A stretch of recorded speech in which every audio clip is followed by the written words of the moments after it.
안녕하세요. 사연에 빠지다의 DJ 민영입니다. 오늘 사연자는 믿을 수 없는 악연에 온몸에 소름이 다 돋았다는데요. 과연 어떤 사연인지 들어보시겠습니다.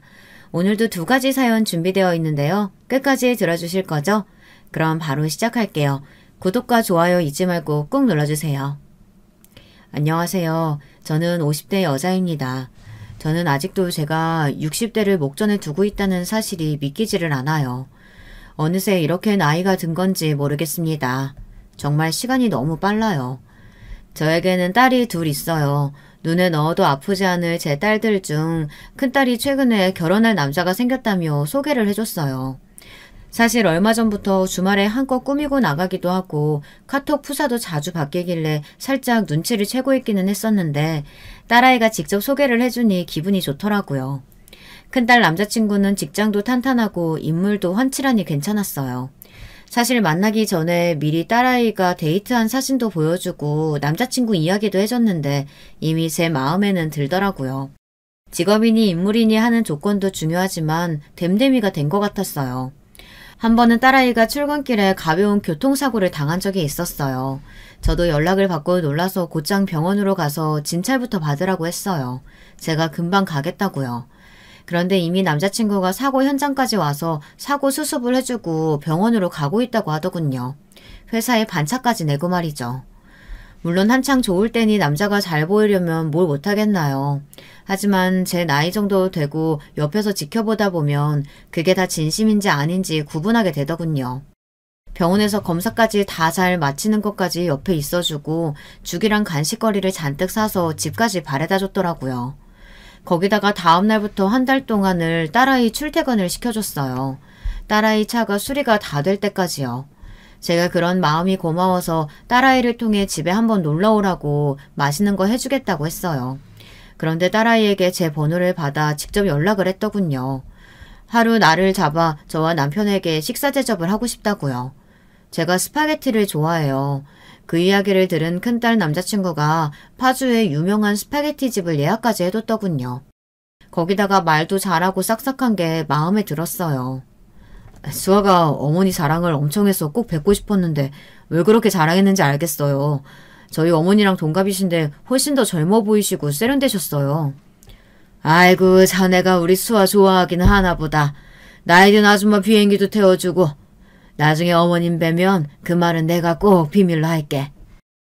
오랜만에 가족끼리 외식도 하고 분위기도 너무 좋았어요. 큰딸 남자친구가 저나 남편에게 잘 보이려고 하는 모습도 참 예쁘게 보였습니다. 제 딸아이를 많이 좋아하니 저에게도 잘 보이고 싶은 걸 테니까요.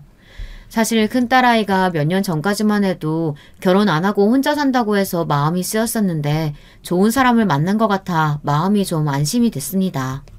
사실 저에게는 딸이 둘 있지만 두 딸 중 큰딸이 저는 유독 더 마음이 쓰여요. 작은 딸보다 큰딸을 더 아낀다는 게 아니라 걱정이 더 많이 된다는 겁니다. 작은 딸은 어려서부터 하나부터 열까지 쫑알쫑알 다 이야기하는 아이였어요. 겁도 많아서 초등학교 4, 5학년 때까지 껌딱지처럼 제 곁에 꼭 붙어 다녔습니다.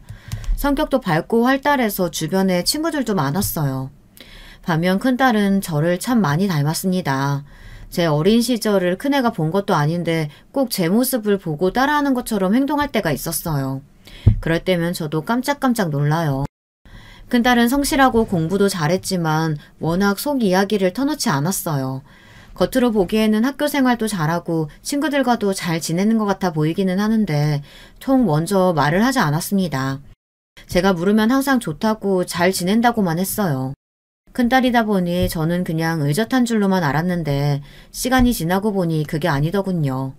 큰딸이 중학교 때 힘든 일이 좀 있었는데 저한테 일절 말을 안 했더라고요. 나중에 선생님께 연락이 오고 나서야 알게 됐습니다. 알고 보니 같은 반의 여자애가 은근슬쩍 제 딸아이를 따돌리고 괴롭혔던 거예요. 방법이 아주 교묘한 게 남들이 보기엔 마치 둘이 가장 친한 친구인 것처럼 보이는데 실상은 그렇지 않았던 겁니다. 그 아이 이름이 이진아였는데요. 진아는 1학년 입학하자마자 제 딸아이와 매일 어울려 다녀서 저도 둘이 친한 줄 알았어요. 집에도 가끔 오고 집에도 전화가 온 적이 있었거든요.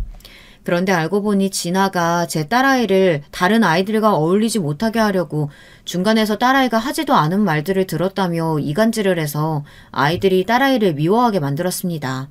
그러면서 본인은 착한 척 제 딸아이를 도와주고 챙기는 척 한 거죠. 사실 저도 전혀 알 수 없었던 게 제 딸을 괴롭혔다는 애가 제가 아는 애였어요. 초등학교 때부터 같은 아파트에 살았던 애였는데 길에서 보면 인사도 잘하고 아침에 등교할 때가 되면 우리 집 초인종을 누르기도 했습니다. 저희 딸아이에게 학교에 같이 가자고요.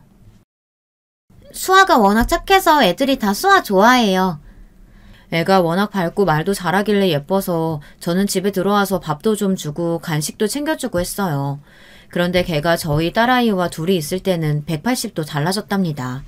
같이 학교에 가자고 데리고 와놓고는 아파트 단지를 벗어나면 바로 제 딸아이를 버려두고 다른 아이들과 어울려 갔답니다. 딸아이도 처음엔 다 같이 가자면서 자연스럽게 끼어들었는데 그 아이가 제 딸아이의 팔짱을 끼고 뒤로 빠지면서 귀에다 대고 속삭였대요. 너 이빨에 고춧가루 꼈어. 너랑은 더러워서 같이 안 갈 거니까 집에 가서 빼고 와. 얘들아, 수아는 집에 뭘 두고 왔대. 우리끼리 가자. 항상 교묘하고 민망하게 해서 딸아이를 따돌렸답니다. 그런 일을 1년 가까이 당하고도 딸아이는 제게 말을 안 한 거예요. 그러다가 1학년 다 돼갈 때쯤 담임 선생님이 알게 된 겁니다. 미술 시간에 찰흙으로 도자기를 만드는 수업을 했는데 색을 칠하기 전에 도자기를 말린다고 아이들 작품을 다 교실 뒤에 모아뒀대요. 그런데 그날 학교 시간 뒤에 담임 선생님께서 학교 뒤 공터에 지나가시는데 그 아이가 제 딸아이 작품을 발로 부수고 있는 걸 보신 거죠. 아무도 없는 공터에서 그 아이 혼자 신이 나서 발로 짓누르고 있었답니다. 선생님은 놀라서 애를 잡아다 물었는데 아무렇지 않은 얼굴로 애가 거짓말을 했답니다. 선생님, 이거 제가 일부러 부순 거 아니에요. 수아가 도자기 만든 게 마음에 안 든다고 버리고 싶다고 했어요. 그래서 제가 일부러 부숴준 거예요. 선생님께서는 단번에 거짓말이라는 걸 아셨지만 수아에게 확인은 해야겠다 싶어 다음날 수아를 불렀대요. 그러고는 교실 뒤에서 도자기 작품을 찾아오라고 한 겁니다. 영문을 모르던 딸아이는 도자기를 찾으러 교실 뒤로 갔는데 어디에도 본인의 작품이 없었던 거죠. 딸아이의 표정을 확인한 담임선생님은 딸아이만 교무실에 데려가서 지금까지 그 아이와 있었던 일에 대해 상세히 물어보셨대요. 그때 담임선생님이 아니었다면 저는 제 딸아이가 1년 동안 그런 괴롭힘을 당하고 있었다는 걸 전혀 몰랐을 거예요. 저는 그날 집까지 가지 못하고 중간에 자리에 멈춰서 그대로 펑펑 눈물을 쏟았어요. 제 딸아이가 너무 안쓰럽기도 했지만 옛날 생각이 나서 더 속상했어요. 저도 고등학교 때 딸아이와 비슷한 일이 있었거든요. 거기다가 저도 부모님이나 선생님께 말씀드리지 못했어요. 그것까지 딸의 행동이 비슷하니 마음이 더 아프더군요. 저는 고등학교 시절에 심한 따돌림을 당했어요. 저도 진아라는 애처럼 주동하는 아이가 있었습니다. 영숙이라는 애였는데 지금 생각하면 저보다 키도 훨씬 작고 어리숙하게 생긴 애였는데 왜 그런 애한테 당했는지 모르겠어요. 처음엔 영숙이와 친하게 지냈어요. 1학년 들어가자마자 자리도 가깝고 좋아하는 가수도 똑같아서 매일 쉬는 시간마다 같이 노래를 따라 부르고는 했습니다. 그런데 알고 보니 영숙이네 집이 저희 집과 가까웠어요. 학교 앞에서 걸어서 10분 거리에 있는 동네였는데 우연히 저녁 때 엄마 심부름을 가다가 영숙이를 만났습니다. 그런데 그날 하필이면 보지 않았어야 좋을 장면을 보고 말았습니다. 영숙의 아버지가 술에 잔뜩 취해 몸을 비틀거리며 길거리에서 영숙이를 혼내고 있었습니다. 이년이 당장 가서 소주 한 병 사오라는데 왜 이렇게 말을 안 들어? 당장 안 뛰어가? 돈도 없는데 뭔 돈으로 소주를 사와요. 돈이나 주고 심부름도 시켜야지. 이년이 어디 아버지한테 말대꾸야. 가서 외상으로 사와 빨리. 안 사오면 머리털 다 잘라버린다. 신고 있던 슬리퍼를 영숙이에게 던지자 영숙이는 불이 나게 도망가려다 저를 마주쳤어요. 저는 영숙이가 민망할 것 같아 그 길로 바로 돌아서 집으로 돌아왔습니다. 저는 그날 밤 고민이 많았어요. 당연히 제가 본 장면을 누구에게도 말할 생각은 없었지만 영숙이가 걱정됐습니다. 영숙이 아버지는 저희 아버지와 매우 달랐거든요. 저희 아버지는 매우 엄하기는 해도 저한테 소리를 지른 적도 슬리퍼를 던진 적도 없었어요. 심부름을 자주 시키셨어도 술이나 담배 심부름 같은 건 절대 시키지 않았습니다. 여자는 그런 심부름 하는 거 아니라고요. 자식은 귀하니 다른 아버지도 다 그런 줄 알았는데 영숙의 아버지를 보고 저는 충격을 받았습니다. 영숙의 아버지도 매일 그러시는 건 아니겠지만 영숙이가 참 힘들겠다라는 생각이 들었어요. 저는 그날 밤 잠을 설치며 내일 영숙이를 만나면 어떤 말을 해야 자연스러울까 연습했습니다. 그런데 문제는 영숙이의 태도가 달라졌다는 겁니다. 항상 아침이면 제자리에 와서 노래를 부르던 영숙이가 제 인사도 받아주지 않고 다른 아이들과 어울렸어요. 저는 어제 일이 신경 쓰여 그럴 수도 있지 싶어 다른 쉬는 시간에 제가 먼저 영숙이에게 다가갔는데 영숙이는 저를 무시했습니다. 거기다가 바로 다음 날부터 이상한 소문이 돌았어요. 제가 매일 밤 슈퍼에 가서 담배를 사간다고요. 어디서부터 소문이 났는지 담임 선생님까지 저를 교무실로 불러 물었습니다. 애들 말로는 네가 교복 입고 밤마다 여기저기 담배 사러 다닌다는데 혹시 아버지 심부름이라도 다닌 거야? 지금이야 아이들이 담배나 술을 살 수 없지만 옛날에는 워낙 부모님이 심부름들을 많이 시켜서 아이들이 슈퍼에서 술이나 담배를 살 수 있었어요. 아니요. 저 그런 적 한 번도 없어요. 부모님이 담배나 술 심부름은 안 시켜서 담배는 만져본 적도 없다고요. 암튼 너 조심해. 괜히 담배 같은 거 들고 다니다가 걸리면 아주 혼날 줄 알아? 저는 도대체 제가 왜 교무실까지 끌려가서 혼이 나야 하는지 억울하기만 했습니다. 제가 밤에 돌아다니기라도 했다면 덜 억울할 거예요. 워낙 겁이 많아서 7시면 집에 들어가는데 저를 도대체 누가 봤다는 건지 이해가 안 됐어요. 그런데 얼마 뒤 누가 그런 소문을 냈는지 바로 알게 됐습니다. 그건 바로 영숙이었습니다. 한 달 넘게 저에게 말도 걸지 않던 영숙이가 갑자기 저에게 와서 화장실에 좀 같이 다녀오자고 했습니다. 그러면서 제 팔짱을 확 끼더라고요. 저는 순간 기분이 좋았어요. 이제 좀 마음이 풀렸나 해서요. 그런데 그런 게 아니었습니다. 그날 종례 시간에 담임이 개인 물품 검사를 한다고 했는데 제 주머니에 담배를 불쑥 집어넣어 둔 거예요. 그 사실을 까마득하게 몰랐던 저는 순진하게 종례 시간에 아무 생각 없이 가방을 책상 위에 올려놨습니다. 주머니에 있는 물건들까지 다 올려놔. 담임 선생님의 말에 저는 무심코 주머니에 있는 물건도 다 책상에 올렸어요. 그런데 그때 제 손가락 사이에 담배가 걸려 있었습니다. 김순자, 너 이거 뭐야? 이거 담배 아니야? 너 내가 이럴 줄 알았어. 원래 아닐 땐 굴뚝에서 연기 나는 거 아니라니까. 소문이 괜히 날 리가 없지. 너 당장 교무실로 따라와. 타이밍도 참 기가 막힙니다. 제가 주머니에서 담배를 꺼내는 순간 담임 선생님하고 딱 눈이 마주쳤어요. 저는 그대로 담임 선생님 손에 교무실로 끌려갔습니다. 선생님, 이거 제 거 아니에요. 누가 일부러 넣어둔 거라고요. 그렇지 않고서야 제가 바보도 아닌데 주머니에서 버젓이 꺼내겠어요? 원래 익숙하게 들어있던 거라 모르고 꺼냈을 수도 있지. 난 눈으로 본 것만 믿어. 이게 저번에도 그냥 넘어가줬더니 정신 못 차리고 학교까지 담배를 가지고 와? 아무도 제 말을 믿어주지 않았습니다. 그날 학교가 끝날 때까지 저는 수업에 들어가지 못하고 교무실 앞에 무릎을 꿇고 앉아있어야 했습니다.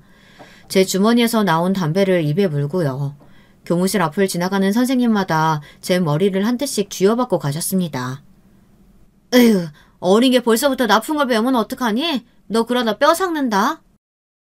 그날부로 저는 학교에서 담배 피는 애로 낙인이 찍혔어요. 선생님께서 부모님께 연락하겠다는 걸 가까스로 막았습니다. 저희 부모님이 굉장히 보수적이고 엄한 분들이라 제가 담배를 가지고 있었다는 말을 듣기라도 하면 아마 뒤로 쓰러지실 거예요. 제가 제 담배가 아니라고 친구가 장난친 거라고 하면 아마 영숙이를 가만두지 않으실 겁니다. 저도 마찬가지고요. 저는 어린 마음에 제가 누명을 쓰더라도 아무에게도 말하지 않는 편이 낫다고 생각했어요. 지금 생각하면 아주 바보 같은 짓이었죠. 뒷일이 어떻게 되든 어른들에게 이야기를 했어야 하는데 그때는 제가 알아서 해결할 수 있다고 생각했어요. 그날 교무실에서 혼나고 나서 집에 돌아가는 길에 저는 영숙이네에 들렸습니다. 그리고 영숙이를 불러냈어요. 영숙이는 뻔뻔한 얼굴로 팔짱을 끼고 나왔습니다. 그러더니 왜 불렀냐고 짝다리를 짚고 말하더군요. 왜 불렀는지 몰라서 그래? 너지. 네가 내 주머니에 담배 넣어둔 거지? 뭐라는 거야? 네가 담배 가지고 있다가 들켜놓고 어디서 생사람을 잡아. 영숙이녀는 뻔뻔하게 잡아댔습니다. 제 주머니에서 나온 담배가 제 거라네요. 마음 같아서는 그대로 영숙이 년에게 달려들어 머리털을 다 쥐어뜯고 싶었어요. 지금 같으면 생각만 할 게 아니라 정말로 달려들었겠지만 그때는 제가 참 용기가 없었습니다. 영숙이, 너 진작부터 물어보고 싶었는데 나한테 왜 이러는 거야? 우리 원래 제일 친한 친구였잖아. 친구? 착각하지 마. 난 너랑 친구라고 생각한 적 한 번도 없는데? 교무실에서 말도 안 되는 일로 혼나고 영숙이네 오는 길에 혼자 화가 나서 씩씩거리기는 했지만 저는 일말의 기대를 하고 왔습니다. 영숙이와 다시 좋게 풀어줄 수도 있지 않을까 하고요. 그런데 영숙이는 제 기대를 무참히 짓밟았습니다. 저를 친구로 생각한 적이 한 번도 없다네요. 그날 저는 아무 말도 하지 못하고 집으로 돌아왔습니다. 그날 밤이 저는 아직도 기억나요. 누가 들을세라 혼자 방 안에 들어와 이불을 뒤집어 쓰고 엉엉 울었습니다. 선생님에게 오해받고 다른 선생님들에게 머리를 맞은 것보다 영숙이의 말이 더 슬펐습니다. 저는 영숙이가 저에게 아무리 못되게 굴어도 함께 학교에 가고 좋아하던 노래를 부르던 그때의 추억이 생생하거든요. 그런데 끔찍한 고교 생활은 그때부터 시작이었어요. 영숙이 그년이 저를 3년 내내 괴롭혔어요. 제가 학년이 바뀌어도 친구를 사귈 때마다 중간에서 이간질을 해서 제 주변에 있는 친구들을 다 떠나게 했어요. 그때 제가 인생에 대해 배운 게 참 많아요. 사람들은 생각보다 남의 말에 잘 휩쓸리고 제가 아무리 제 진짜 모습을 보여줘도 사소한 말 한마디에 홀라당 넘어가 버리더라고요. 그때 이후로 굳이 친구를 만들려고 노력하지 않았어요. 그러던 어느 날이었습니다. 결정적으로 영숙이 그년 때문에 큰 사건이 한 번 있었어요. 어느 날부턴가 우리 집으로 이상한 장난 전화가 왔습니다. 어머니가 전화를 받으면 자꾸만 상대방이 전화를 끊었어요. 3, 4일에 한 번꼴로 그런 전화가 오다 보니 어머니는 이상하게 생각했습니다. 그리고 더 이상했던 건 저녁에 아버지가 퇴근하고 오시면 어김없이 전화벨이 울렸는데요. 아버지가 전화를 받으면 통화가 됐다는 겁니다. 네, 알겠습니다. 금방 나가겠습니다. 퇴근하고 돌아온 아버지가 전화를 받고 나면 꼭 아버지가 잠깐 밖에 나가셨어요.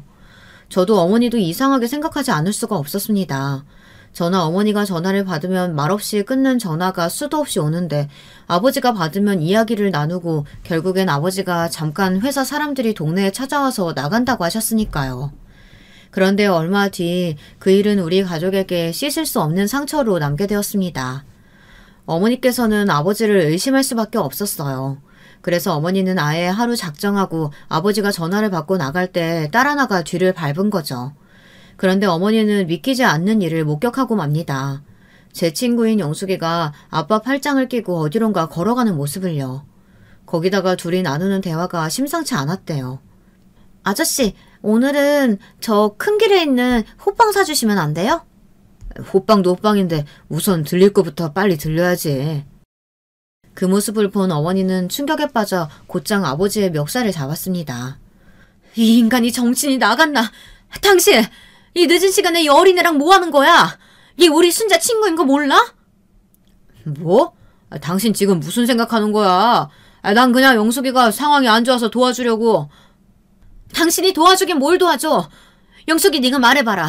설마 매일 우리 집에 전화해서 말 안 하고 끄는 거 너니? 흥분한 어머니는 영숙이를 몰아붙이고 소리를 질렀어요. 그런데 더 이상한 건 영숙이의 태도였습니다. 영숙이는 실실 웃으면서 우리 집에 전화를 건 게 본인이 맞는다고 했어요. 영숙이의 태도에 화가 난 어머니는 지금 설마 웃는 거냐고 소리를 버럭 질렀대요. 너무 화가 나서요. 그때 아버지께서 어머니를 말렸습니다. 당신 지금 애한테 뭐 하는 거야? 왜 소리를 지르고 그래? 그만해. 영숙아, 놀랐지? 오늘은 우리 집에 가서 자고 아저씨랑 내일 경찰서에 가자. 어머니는 도대체 이게 다 무슨 소리인가 싶었답니다. 놀라서 어안이 벙벙한 건 어머니였는데 아버지는 영숙이부터 챙겼으니까요. 이야기는 이랬습니다. 그 사건이 터지기 한 달 전 아버지께서 퇴근하고 집에 돌아오는 길에 집 앞에 누군가 몸을 웅크리고 앉아 있었대요. 교복을 입은 채로요. 아버지는 멀리서 보고 당연히 저인 줄 알고 다가갔는데 알고 보니 영숙이었답니다. 그런데 영숙이가 아버지를 보자마자 울면서 아버지 팔에 매달렸대요. 아저씨, 저 순자 친구 영숙인데요. 저 좀 도와주세요. 아버지가 술만 먹고 들어오면 매일 소리 지르고 물건을 부숴요. 뭐라고? 너 다친 데는 없니? 아버지는 지금 어디 있어? 아저씨가 도와줄 테니까 당장 경찰서로 가자. 경찰서는 안 돼요. 제가 몇 번 경찰서에 이야기했는데 경찰은 아버지 편이에요. 제가 사정을 이야기해도 금방 아버지한테 연락해서 저 데리고 가라고 했어요. 아버지가 제가 술 먹고 담배 피우고 다니길래 혼내주려고 그런 거라고 했거든요. 경찰들은 제 말을 믿어주지 않아요. 안 되겠다. 오늘은 시간이 늦었으니까 우선 우리 집으로 들어가자. 아저씨네 집은 싫어요. 아저씨 집에는 순자 있잖아요. 순자가 저 이렇게 사는 거 애들한테 말하면 전 학교에서 따돌림이나 당한다고요. 우리 순자 그런 애 아니야. 내가 순자한테 잘 이야기할 테니까 들어가자. 아버지께서는 영숙이를 데리고 집에 오려고 몇 번이나 이야기했지만 영숙이는 버티고 서 있었답니다. 그러더니 한다는 소리가 기가 막혔어요. 아니에요. 아저씨는 순자를 잘 몰라서 그래요. 저번에 순자가 자기 담배를 제 주머니에 넣어서 제가 얼마나 당황했는데요. 그 일로 저는 교무실까지 끌려갔다고요. 뭐야? 우리 순자가 담배를 피운다는 말이니? 너 지금 그 말 진짜야? 아버지는 담배라는 소리에 화들짝 놀라 영숙이를 다그쳤답니다. 하지만 여우 같은 영숙이 년은 당황한 척하며 실수로 말한 것처럼 굴었대요. 제가 말했다고 절대 순자한테 이야기하시면 안 돼요. 그럼 순자가 저 밉다고 또 같이 안 다니려고 할 거라고요. 그냥 아저씨가 저희 아버지 주무실 때까지만 같이 있다가 들어가시면 안 될까요? 1시간 정도면 돼요. 영숙이는 제가 생각한 것보다 훨씬 더 악랄했습니다. 그렇게 불쌍한 척 아버지에게 접근해 도와달라고 한 겁니다. 아버지는 그런 영숙이가 안쓰러워서 도와줄 방법을 찾아주기로 하셨대요. 지금 당장 영숙이네 집에 들어가 술에 취한 영숙의 아버지를 끌고 나와 경찰서에 데려다 줄 수도 없으니까요. 아버지는 경찰서가 아니라 다른 방법으로 영숙이를 도와줄 방법을 찾을 때까지 일이 있으면 바로 집으로 전화를 하라고 하셨대요. 그런 와중에 영숙이 년이 제 이간질을 저희 아버지에게까지 하고 저에게 비밀로 해달라고 한 거예요. 그러면서 밤마다 아버지가 술에 취해 들어와서 무섭다고 우리 아버지한테 전화를 한 거죠. 그날도 영숙이가 무섭다고 전화가 와서 아버지도 이대로는 도저히 안 되겠다 싶어 파출소로 영숙이를 데려가던 길이었답니다. 경찰이 영숙이 말은 믿어주지 않으니 아버지가 동네 사람으로서 증언을 해주려고요. 그러다 어머니가 나타난 거죠. 아버지의 말이 이해가 되지 않은 어머니는 그 자리에서 영숙이를 데리고 우리 집으로 왔습니다. 사실 영숙이네 집에 가서 영숙이 아버지라는 사람을 만나려고 했는데 영숙이가 절대 자기 집에는 안 가겠다고 했대요. 우리 집에도 따라가지 않으려는 영숙이를 어머니는 끌고 오셨어요. 그러고는 방에 있던 저도 부르셨습니다. 아버지는 저와 영숙이를 앉혀놓고 그간 영숙이와 있었던 일을 이야기했어요. 아버지의 말에 영숙이 년은 어쩔 줄 몰라하며 자리를 피하려고 했습니다. 하지만 일은 이미 벌어졌습니다. 영숙이가 어떤 의미로 이런 일을 벌였는지 알아야 했으니까요. 영숙이, 너 똑바로 말해. 순자 아빠한테 한 말 다 사실이야? 우리 순자가 네 주머니에 담배 넣고 널 곤란하게 만들었다는 게? 어머니의 고함에도 영숙이는 한마디도 하지 않고 있었어요. 이를 이상하게 여긴 아버지가 괜찮다고 이야기하라고 다독이는데도 영숙이는 입을 꾹 다물고 있었어요. 그 모습을 보는데 제가 다 열이 받더군요. 자기가 나한테 그 더러운 짓을 해놓고 어디서 피해자 흉내를 내고 있는지 모르겠어요. 저는 도저히 영숙이의 뻔뻔한 면상을 가만히 보고 있을 수만은 없었습니다. 저는 곧장 영숙이에게 다가가 영숙이의 뺨을 세게 쳤어요. 야, 오영숙, 너 똑바로 말해. 네가 내 주머니에 담배 넣어서 내가 하루 종일 교무실 앞에서 벌 섰잖아. 지금 바로 담임한테 연락해서 확인할까? 누가 담배로 걸려서 혼났는지? 너 도대체 우리 아빠한테 무슨 짓을 하려고 한 거야? 제가 소리를 지르고 자기 뺨까지 내려칠 줄은 생각도 못했는지 영숙이는 눈을 부라렸습니다. 이년이 어디 감히 내 몸에 손을 대? 그래, 내가 니네 아빠한테 뻥 좀 쳤다. 어쩔래? 그제야 멍청한 년이 자기가 일부러 아버지를 불러냈다고 실토하더군요. 그때부터 본물터지도 쏟아내는 영숙이 년의 말은 너무 기가 막혀서 입에 담고 싶지도 않았어요. 아버지를 자꾸 불러내면 어머니가 불륜을 의심해서 두 분이서 싸우고 자기 집처럼 우리 부모님도 이혼할 줄 알았답니다. 자기 부모님은 그렇게 이혼하게 됐다고요. 아이씨, 계획대로 되어가고 있었는데 너희 엄마가 생각보다 참을성이 꽤 있더라. 우리 엄마는 장면 보자마자 여자 머리채 잡고 난리를 쳤는데. 순간 영숙이의 표정이 얼마나 소름 끼치는지 할 말을 잃었습니다. 와, 너 완전 미친년이었구나. 저도 모르게 미친년이라는 소리가 절로 나왔어요. 아버지와 어머니도 영숙이년의 악심 먹은 눈빛을 보자 어떤 말도 할 수 없었대요. 영숙아, 너 정말 아저씨한테 다 거짓말한 거야? 아버지가 술 먹고 너한테 술병 던지고 나가 죽으라고 했던 거 다 거짓말이었냐고? 영숙이의 말에 감쪽같이 속은 아버지는 기가 막히다는 듯 절망하셨습니다. 우리 아빠가 그러는 게 하루 이틀 일도 아닌데 제가 뭐하러 아저씨한테 이야기하겠어요. 저는 그냥 순자년이 행복하게 사는 꼴이 재수없어서 좀 골려주러 간 거예요. 사는 게 너무 심심해서. 이런 말도 안 되는 짓을 심심해서 했답니다. 그날 일로 우리 가족은 모두 충격에 휩싸였어요.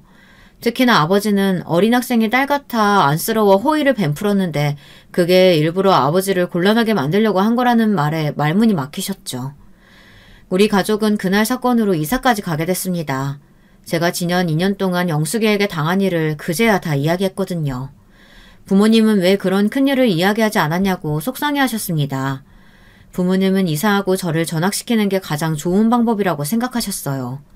당시엔 그런 일을 가지고 학교에서도 나서주지 않았기 때문에 우리가 피하는 게 상책이라고 생각하셨습니다.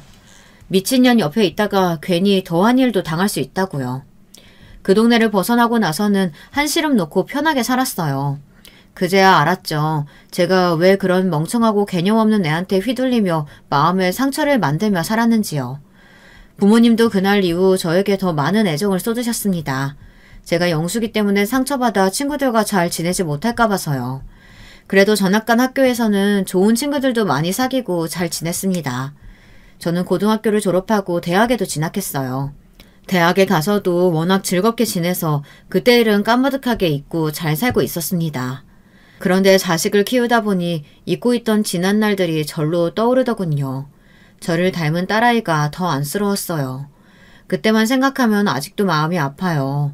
저야 이제 나이도 들고 시간이 지나서 잊은 채 살고 있었지만 아직 어린 딸아이에게는 큰 사건이니 잘 위로해야 했어요. 저는 그날 저녁 큰딸을 데리고 저녁 산책을 다녀왔습니다. 그리고 학교에서 있었던 일에 대해 이야기를 나눴어요. 그리고 그동안 제가 너무 부족했었다는 사실을 알게 됐습니다. 저는 잘 먹이고 잘 입히고 잘 가르치는 것만이 부모의 역할이라 생각했었는데 그게 아니라는 걸 알게 됐죠. 저희 부모님처럼 좋은 부모가 되어야겠다 다시 한번 다짐했습니다. 큰딸은 중학교 때 일 이후 말수가 더 줄었어요. 물으면 항상 괜찮다고 하긴 했지만 고등학교에 들어가서도 먼저 친구들에게 적극적으로 다가가지는 않는 것 같더라고요. 정말 친한 친구 몇 명하고만 성인이 될 때까지 잘 지내는 것 같았어요. 애가 학교 다닐 땐 그런 모습도 괜히 마음에 쓰이곤 했었는데 크면서 보니 본인이 스트레스 받는 것 같지 않아 지켜보기만 했습니다. 제가 그만큼 딸아이에게 신경 쓰면 되겠지 싶어서요. 하지만 신경 쓰지 않으려고 해도 마음을 놓을 수만은 없는 게 딸아이가 성인이 돼서도 영 연애도 하지 않고 남자도 만나지 않는 것 같아 걱정되기는 했어요. 그런데 어느새 직장인도 되고 남자친구까지 소개해주니 대견하지 않을 수가 없었죠. 더군다나 큰딸의 남자친구가 사윗감으로도 손색이 없어 보였어요. 그러던 어느 날이었어요. 딸아이가 남자친구와 데이트를 하고 들어왔는데 신이 나서 왔더라고요. 무슨 좋은 일이 있었냐고 물으니 남자친구에게 프로포즈를 받았다고 하더군요.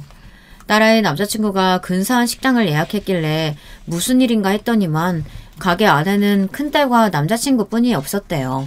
잠시 후 직원들이 나와서 연주하고 큰 모니터에 결혼해달라는 문구도 쓰여 있었답니다. 남자친구에게 프로포즈를 받은 게 얼마나 신이 났는지 어린아이처럼 신이 나서 쉬지도 않고 이야기를 하더라고요. 딸아이의 행복한 얼굴을 보는데 저도 마음이 녹아내리는 것 같았어요. 사실 저희 딸아이가 대학 졸업하고 4년 넘게 마음고생을 좀 했습니다. 9급 공무원 시험 준비를 꽤 오랫동안 했는데 연속 3번 떨어져서 포기하고 마지막에는 에라 모르겠다. 마지막인데 후회 안 하게 도전하자 싶은 마음에 7급 공무원 시합을 봤는데 덜컥 붙어버렸어요. 그 이후로 딸아이는 운이 좋아 붙은 게 아니라는 걸 스스로 증명하기 위해 열심히 일했거든요. 3, 4년은 정말 일에만 매진했어요. 덕분에 구청으로 발령받아 인정받으며 열심히 일하고 있습니다. 저는 프로포즈 받았다며 신이 나서 이야기하는 딸의 얼굴을 보는데 그동안 딸이 고생하며 이뤄낸 것들이 파노라마처럼 눈앞에 생생하더군요. 항상 잘 될 거야, 걱정하지 말아라, 응원만 해주기만 했지 부모로서 해준 게 너무 없었어요. 그래도 큰딸이 자기 힘으로 하나하나 만들어가는 모습을 지켜볼 수 있어서 너무 행복했습니다. 딸아이는 곧바로 결혼 준비에 돌입했어요. 남편은 눈에 넣어도 아프지 않은 큰딸을 벌써 시집 보낸다는 게 마음 아픈지 서운해했지만 그래도 기쁜 마음으로 응원해주기로 했어요. 그런데 제가 너무 안일했나 봐요. 인생이라는 게 항상 녹록치만은 않다는 사실을 깜빡하고 있었습니다. 제 인생에 생각지도 못한 사건이 또 벌어지고 말았어요. 그날은 바로 큰딸의 상견례 날이었습니다. 생각해보면 그날 아침부터 기분이 별로 좋지 않았습니다. 미용실에 가서 드라이도 하고 화장도 좀 받았는데 평소 제 담당이었던 분이 휴무라 다른 직원이 맡아서 해줬는데 영 마음에 안 들더라고요. 그래서 집에 와서 다시 머리를 감고 둘째 딸에게 드라이를 맡겼어요.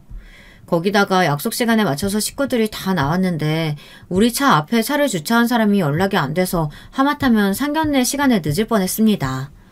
사돈딸 분들과 처음 만나는 자리였는데 약속 시간에 간당간당하게 도착해버려서 저와 남편은 예약된 식당 문을 열고 들어가면서 연신 고개를 숙이고 들어갔어요.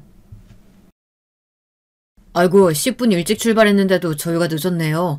기다리게 해서 죄송합니다. 수아 아버지 되는 박민식입니다. 괜찮습니다. 시간 딱 맞춰서 잘 오셨는데요. 저희가 조금 일찍 도착했습니다. 화기애애한 분위기 속에 저도 안사돈에게 인사를 하려고 고개를 딱 들었는데 믿기지 않는 일이 벌어졌습니다. 제 앞에 믿기지 않는 사람이 서 있었어요. 그 사람은 바로 평생 다시 보고 싶지 않았던 영숙이었습니다. 제 꽃다운 고교 시절을 망친 바로 그 영숙이요. 저는 그 순간에도 제가 헛것을 보고 있나 싶어 양손으로 눈을 마구 비볐어요. 그런데 제 눈앞에 서 있는 사람이 영숙이가 분명했습니다. 더군다나 영숙이도 저를 보자마자 단번에 알아본 것 같더군요. 무슨 몇십 년 만에 절친을 만나기라도 한 것처럼 호들갑을 떨더라고요. 자기 남편 어깨를 툭툭 치면서 웬일이니 웬일이니를 마구 외치면서요. 어머, 너 순자 아니니? 나 기억하지?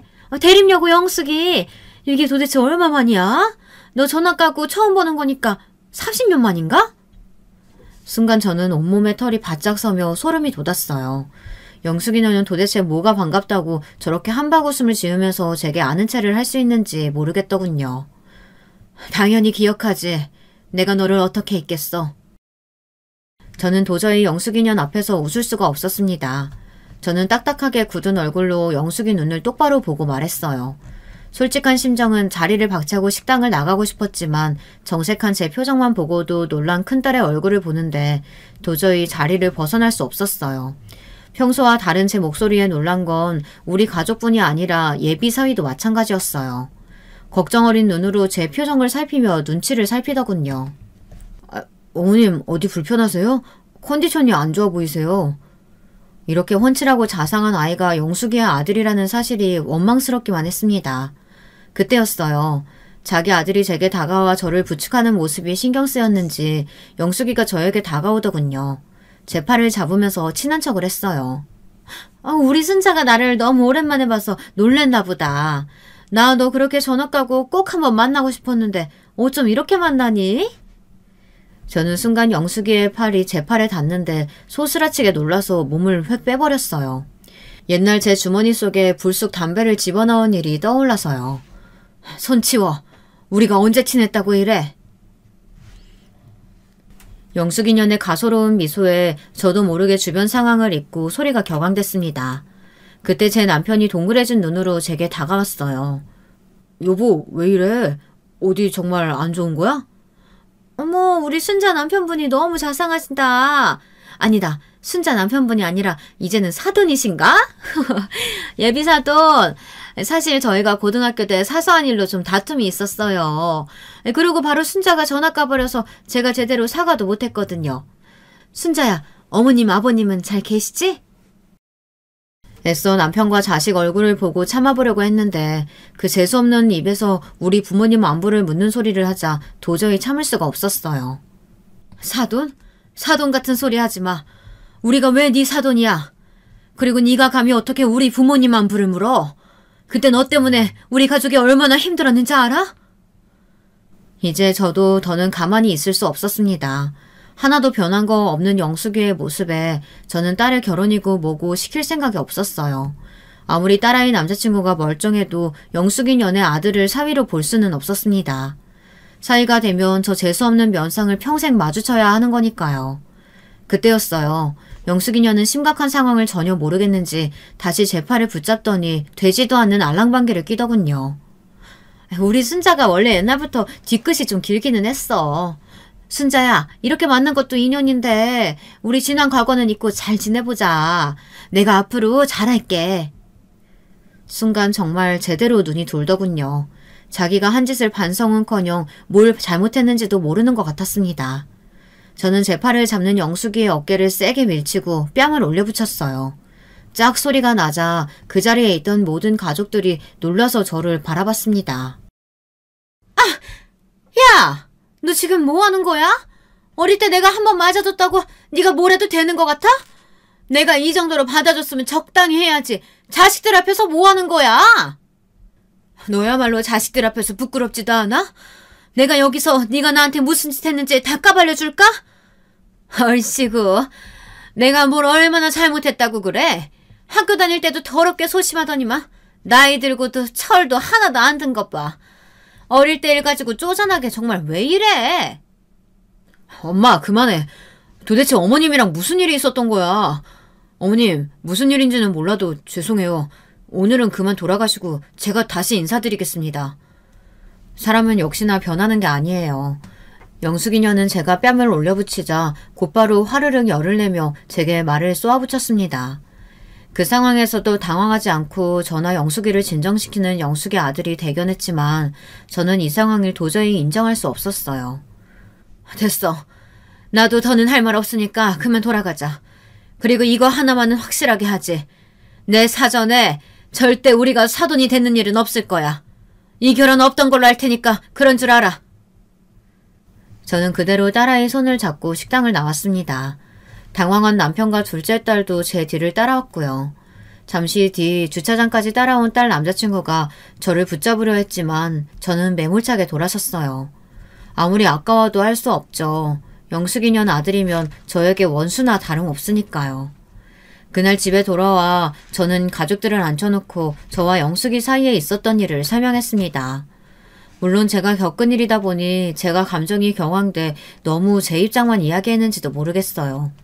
하지만 하나만은 확실합니다. 영숙이 년과 절대 사돈이 될 수는 없었어요. 제 이야기를 다 들은 큰딸은 고개를 푹 숙였습니다. 무슨 이야기인지 알겠어. 당신도 그 어린 나이에 마음고생 많이 했겠네. 그런 몰상식한 사람과 웃으면서 사돈으로 지낼 수는 없지. 남편은 저를 이해해줬습니다. 하지만 저는 고개를 푹 숙인 큰딸이 마음에 걸렸어요. 수아야, 엄마가 미안해. 네 남자친구도 있는 자리에서 그렇게 감정적으로 굴면 안 되는 거였는데 엄마도 너무 화가 나서 어쩔 수 없었어. 저는 딸이 저에게 화를 내거나 제 말대로 못하겠다고 하면 어쩌나 걱정이 됐습니다. 남자친구를 포기할 수 없다고 엄마가 좀 포기하라고 하면 제가 뭐라고 해야 하나 고민이 됐죠. 사실 그렇잖아요. 이건 순전히 제 일인데 저의 캐캐묵은 지난 일 때문에 사랑하는 아이들을 때려놓는다는 건 제 이기심이니까요. 아니에요, 엄마. 나도 중학교 때 이진아 걔 때문에 너무 힘들었잖아. 누구보다 엄마가 얼마나 힘들었는지 내가 제일 잘 알아. 나도 만약 내 자식이 이진아 자식하고 결혼한다고 하면 절대 허락 못해. 제 자식이지만 참 마음이 깊고 넓어요. 저보다도 더 어른 같았습니다. 딸아이는 남자친구와 헤어지겠다고 했어요. 저는 딸아이가 남자친구와 헤어지겠다는 말을 뱉었을 때 순간 가슴이 찔이 나렸지만 참아야 했어요. 그녀는 다름 아닌 영숙이었으니까요. 저는 말없이 딸아이를 안아주었습니다.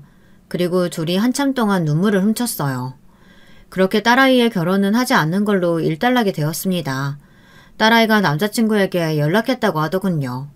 그런데 얼마 뒤 딸아이의 남자친구가 집으로 찾아왔습니다. 너무 놀란 게 들어오자마자 제 앞에 무릎을 꿇더군요. 어머니, 저희 어머니에게 지난 이야기 대략 들었습니다. 어머님이 학창시절에 저희 어머니 때문에 얼마나 힘드셨을지 저도 너무 이해돼요. 제가 저희 어머니 대신에 이렇게 사죄드리겠습니다. 그러니까 제발 수아와의 결혼 한 번만 더 생각해주세요.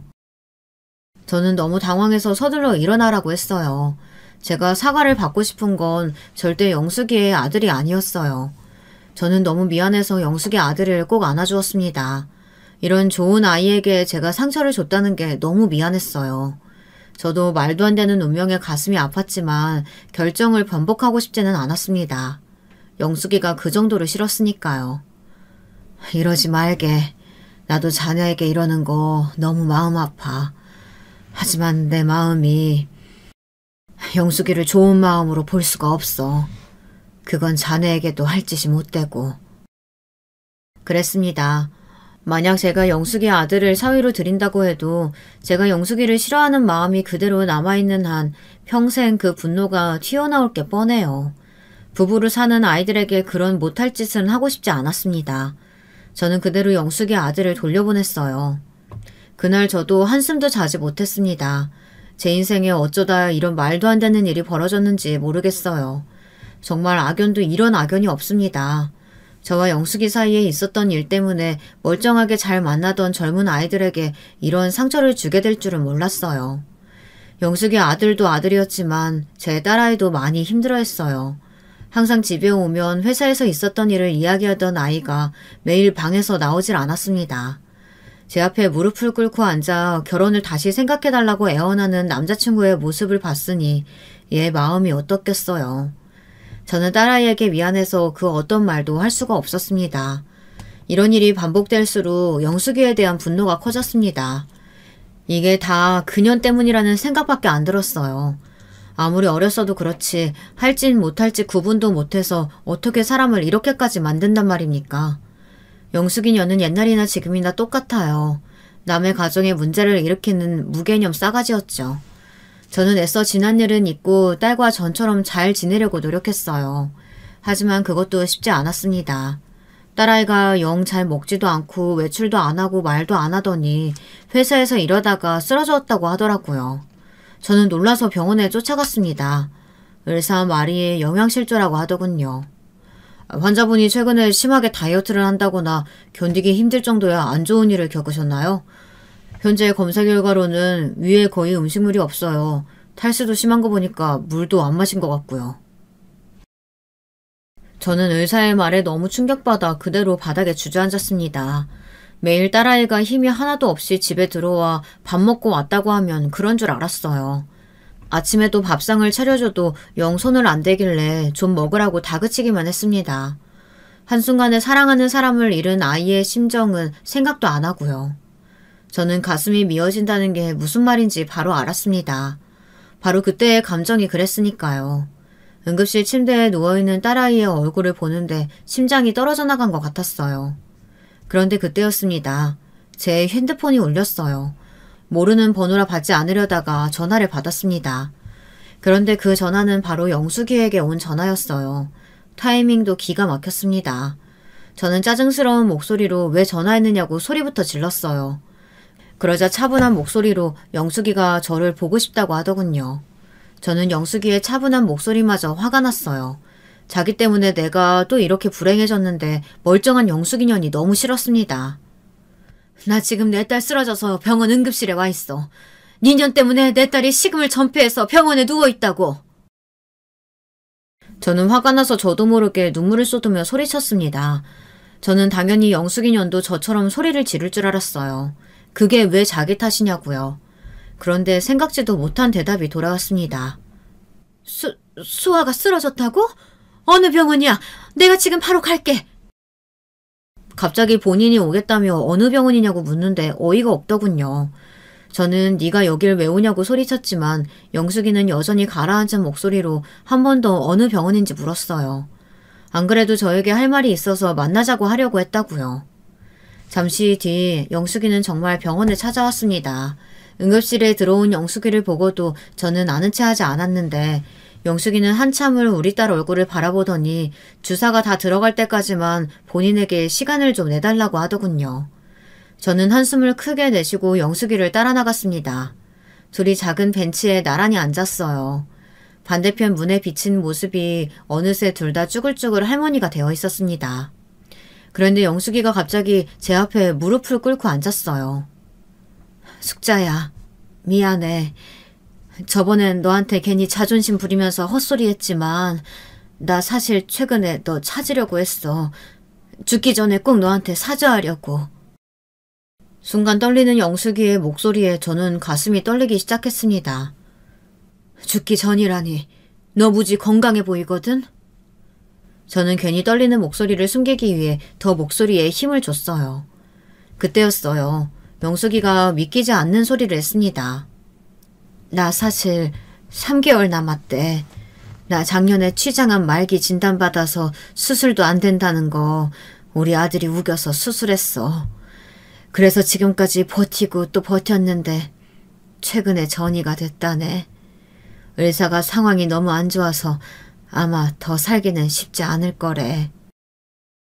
순간 놀란 저는 말문이 턱 막혔습니다.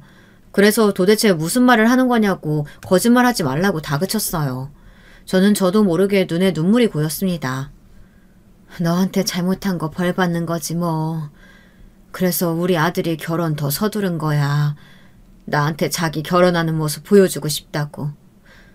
그러니까 순자야, 지난날 내가 잘못한 거 눈 감아주기 힘들겠지만 어차피 나 몇 달 후면 이 세상에 없어. 그러니까 우리 아들 좀 사위로 받아줘. 우리 아들이 수아를 너무 사랑해. 내가 평생 우리 아들한테 해준 것도 없는데 좋아하는 여자 포기하고 살라고 어떻게 해. 나 그러면 정말 눈 못 감아. 영숙이의 애원을 듣는데 저는 참을 수 없이 눈물이 쏟아졌습니다. 저는 영숙이를 일으켜 세웠어요. 이 못된 년. 날 그렇게 힘들게 하더니 이제 와서 왜 사람을 죄인 만들어. 네가 왜 죽어. 내가 용서도 안 했는데 왜 네 마음대로 죽냐고. 저는 영숙이의 몸을 흔들며 원망을 늘어놓았습니다. 미안해. 네가 부러워서 그랬어.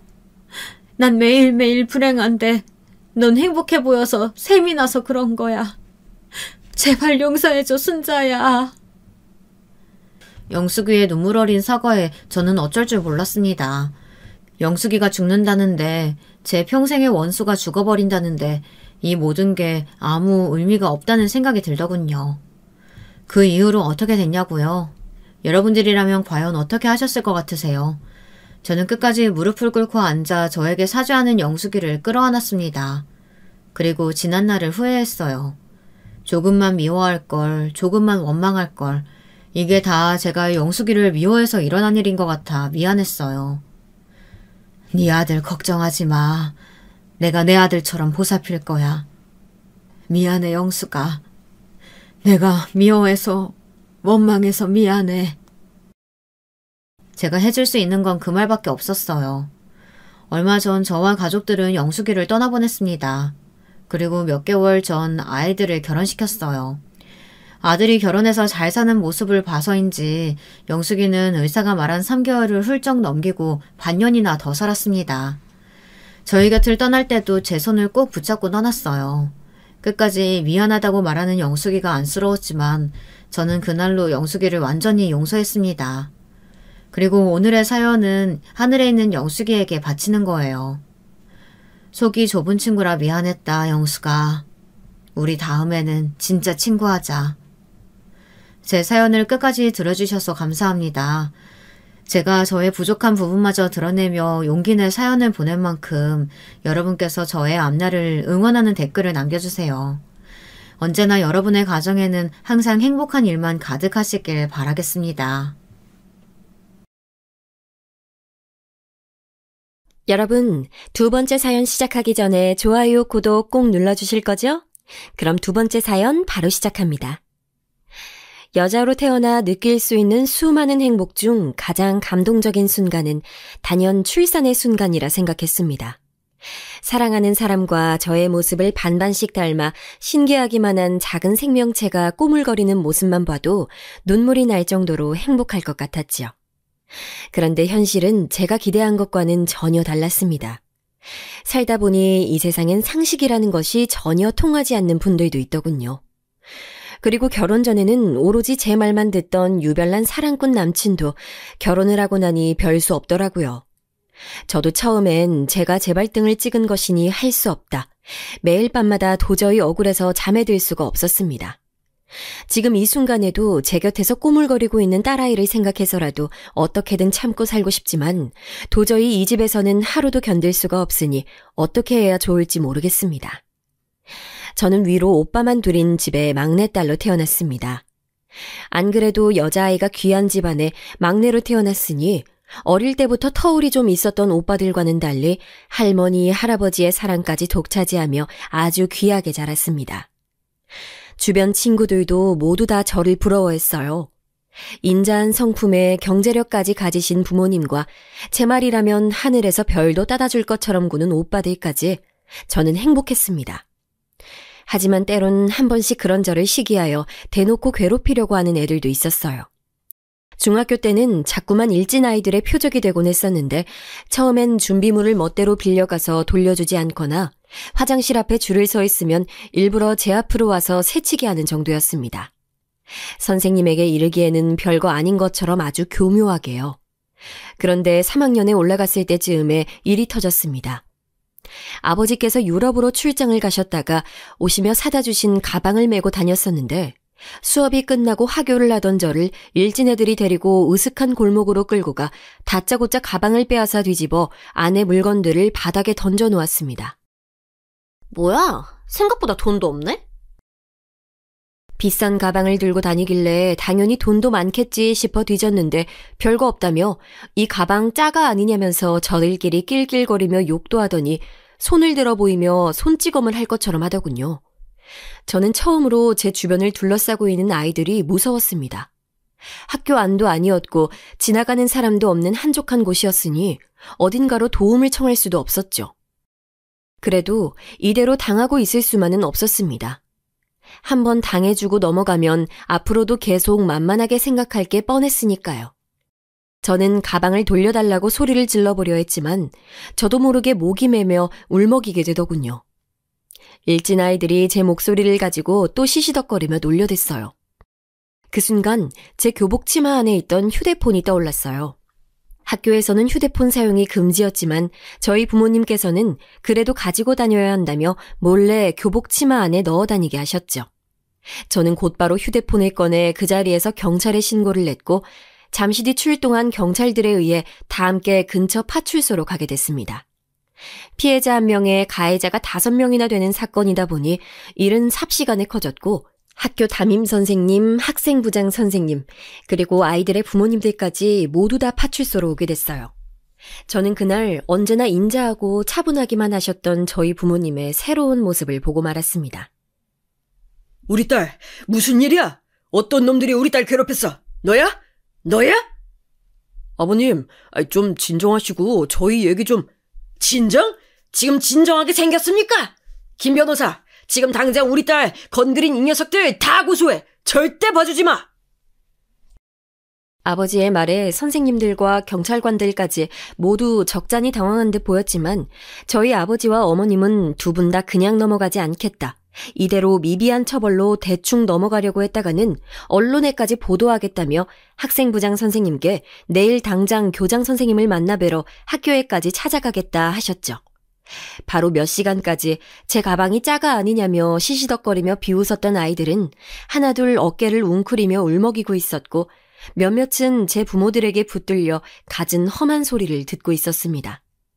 그날 이후 학교에서는 제가 무슨 재벌가의 막내딸인 것처럼 소문이 났고 일진이든 동네 날라리든 아무도 저를 건드리지 않았습니다.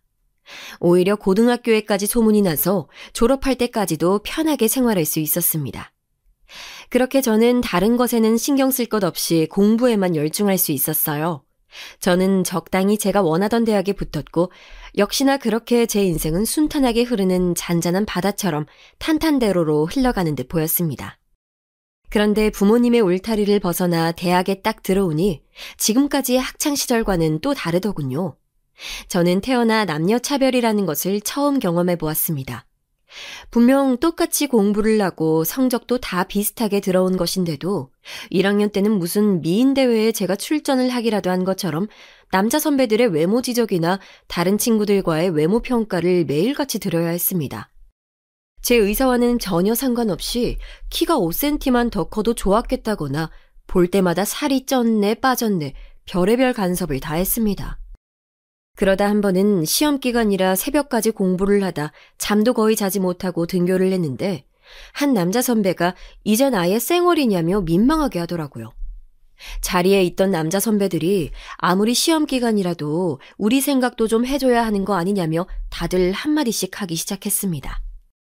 선배들은 뭐가 그렇게 재미있는지 신이 난 얼굴로 낄낄거렸습니다. 저는 순간 얼굴이 빨갛게 달아올라 버렸죠. 도대체 제가 화장 한 번 하지 않은 걸 가지고 왜 웃음거리가 되어야 하는지 납득이 되질 않았습니다. 선배, 제가 화장을 안 한 게 그렇게 재밌으세요? 재밌다기보다는 여자들은 좋잖아. 아무리 못생겨도 화장만 하면 그래도 훨씬 나은데 그것도 귀찮다고 안 한다는 건 좀 게으른 거지. 못생겼다고요? 선배는 무슨 자신감으로 그런 말을 함부로 해요? 뭐? 내가 뭘 함부로 했다고 그래? 선배야말로 오늘 아침에 거울은 봤어요? 여기 왼쪽에 눈곱 꼈는데요?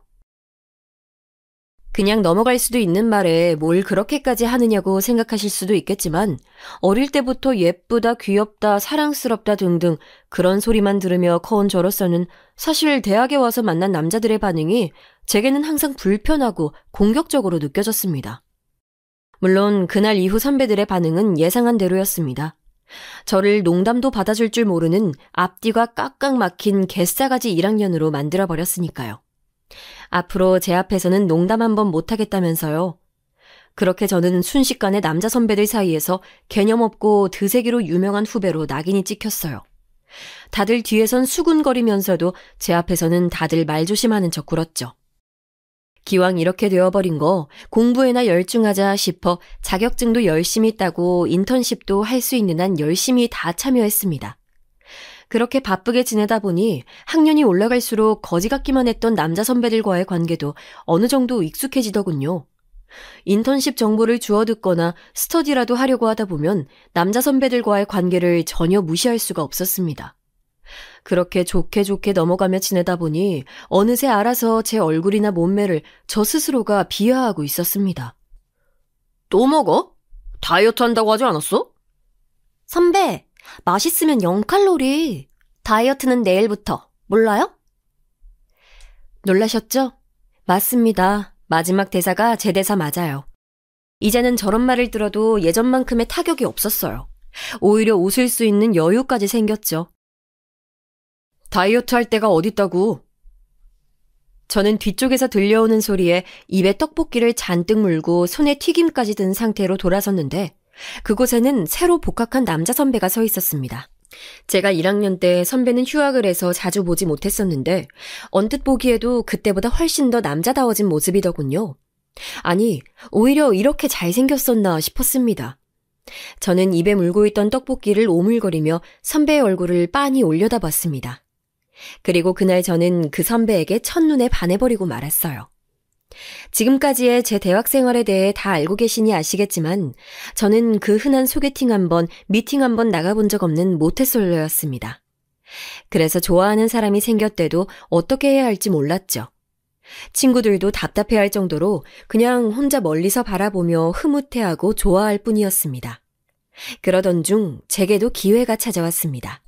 선배가 하고 있다던 봉사 모임에 가입하고도 별다른 이벤트가 없어 지켜만 보고 있었는데 이번에야말로 선배와 함께 봉사활동 모임이 잡힌 것이었습니다. 봉사 장소는 버스까지 대절하고 가야 할 만큼 장소가 멀었는데 저는 친구들의 짐까지 모두 다 실어주면서까지 버스 밖에서 기다리고 있다 선배가 인원 체크를 하고 버스에 올라타는 것을 확인하고는 후다닥 빠르게 달려들어 선배의 옆자리를 사수했습니다. 역시나 선배는 제가 생각한 대로 좋은 사람이었습니다. 다른 선배들처럼 시답지 않은 농담 같은 건 절대 하지 않았고 매사에 진중하고 저를 배려했습니다. 바로 이런 게 첫사랑이구나 생각할 만큼 가슴이 뛰었죠.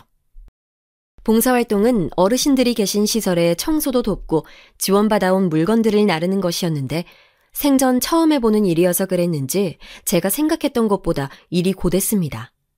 그리고 중간에 비까지 내려 바닥도 미끈거렸죠. 저는 우비를 쓴 채 차로 뛰어가 마지막으로 남은 박스를 들고 나왔는데 사이즈가 큰 우비가 자꾸 흘러내려 앞이 제대로 보이질 않아 병원 바로 입구까지 다 와놓고는 쾅 넘어지고야 말았습니다.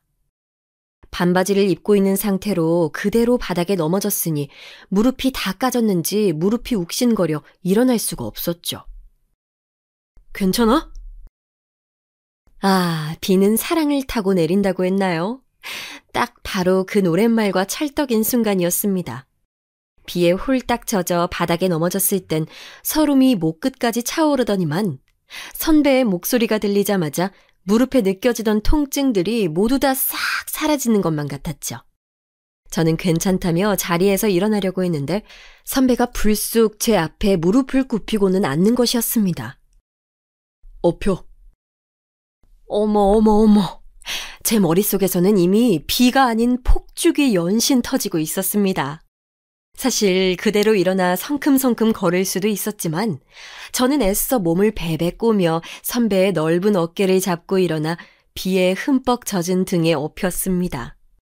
제 몸도 비에 젖어 물에 넣은 손뭉치처럼 무거울 게 뻔한데도 선배는 조금의 흔들림도 없이 그대로 버스로 저를 업고 올라가 의자에 앉혀주고는 제 무릎부터 살폈습니다. 비에 젖어 더 잘생겨 보이는 선배의 얼굴을 정면으로 마주보고 있어서인지 양쪽 무릎에서 피가 흐르고 있는데도 저는 전혀 통증이 느껴지질 않았습니다. 그리고는 하늘에 대고 연신 감사하다며 손을 모아 인사했습니다. 지금껏 고생스러웠던 대학 생활은 다 잊고 선배와의 행복한 미래만 꿈꾸면서요. 봉사활동을 마치고도 선배가 붙여준 밴드를 양쪽 무릎에 훈장처럼 달고는 선배의 옆자리에 앉아 학교까지 돌아왔습니다. 바닥에 앉아 비를 많이 맞았으니 감기에 걸릴지도 모른다면서 선배는 자신의 카디건까지 덮어주더군요. 이 남자의 매력은 도대체 어디까지일까요? 저는 더더욱 선배의 매력에서 헤어나오질 못했습니다. 그럼에도 용기가 없었던 저는 고백도 하지 못한 채 학교에서도 봉사활동을 할 때에도 언제나 껌딱지처럼 선배의 곁을 맴돌기만 했어요. 저는 수많은 멜로 영화와 연애 소설들을 뒤져 선배의 마음을 잡을 수 있는 고백의 말들을 찾아보려 했었지만 어떤 것도 제 마음을 대신할 순 없는 것 같았습니다. 그렇게 시간만 허비하는 사이 선배의 졸업식이 다가왔습니다. 수업도 친구들과의 수다도 어느 것 하나 귀에 들어오질 않았죠.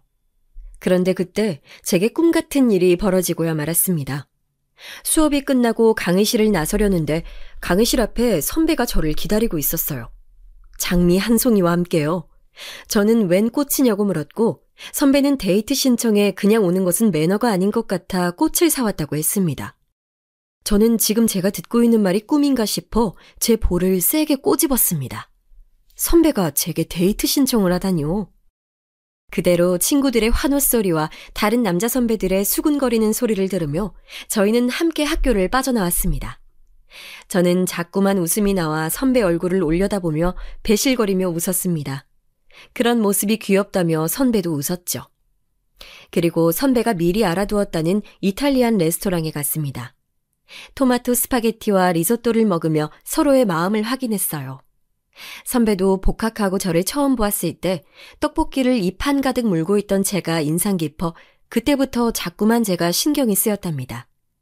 그래서 봉사활동을 하러 제가 갔을 때도 선배는 내심 좋았고 옆자리에 함께 앉았을 때도 좋았는데 용기가 없어 지금까지 표현하지 못했다네요. 그러다 졸업이 다가오니 이렇게 밝고 건강한 사람은 놓칠 수 없겠다 싶었다면서 이제야 용기를 내 제게 데이트 신청을 한 거랍니다. 저는 역시나 믿어지지 않았지만 지금 이 순간의 행복을 그냥 만끽하기로 했습니다. 거지 같은 선배들 사이에서 제 대학 생활은 이미 망했다고 생각하고 있었는데 선배와 저의 마음이 통했다는 것에 저는 감복할 따름이었습니다. 그렇게 취업 준비생과 대학 졸업반의 연애가 시작됐고 저희는 나름대로 서로의 위치에서 서로를 응원하며 제가 그토록 꿈꿔왔던 핑크빛 로맨스를 이어갔습니다. 남자친구가 된 선배는 제가 생각했던 모습과 전혀 다른 점이 없었습니다. 역시나 다정했고 차분했으며 항상 제 편이 되어주었죠. 마치 저희 부모님처럼요. 그렇게 행복한 연애를 지속하다 보니 저는 자연스레 예전의 제 모습을 찾아갔습니다. 자존감도 높고 누구보다 제 자신을 사랑하던 저의 모습으로요. 그렇게 저희 두 사람은 성장해 어느새 둘 다 직장인이 되었습니다. 남자친구는 대기업은 아니었지만 그래도 꽤 탄탄한 중소기업에 취직을 했고 저는 대학 때 아르바이트를 하던 학원에 자리가 생겨 학원 강사로 들어가게 됐습니다. 취직도 하고 연애 기간이 길어지니 저는 자연스레 결혼 생각이 들었습니다. 저는 선배라면 평생 행복한 가정을 꾸리고 잘 살 수 있을 것만 같았죠. 그래서 저는 저희 부모님께 결혼 얘기를 꺼냈는데 부모님께서는 지금까지 연애하는 것까진 반대하지 않았지만 사실 선배네 집 환경도 마음에 들지 않고 아직 결혼까지 생각하기엔 조금 빠른 것 같다면서 결혼은 둘만 좋아서 하는 게 아니라 하시며 제가 생각했던 것과는 다른 방향으로 얘기를 하시더라고요. 사실 저는 부모님 반응에 조금 놀랐습니다. 제 생각에 반대하시는 일은 처음 있는 일이었으니까요. 오빠들은 다 알아서 결혼했잖아. 왜 나한테만 안 된대? 네가 오빠들하고 같아?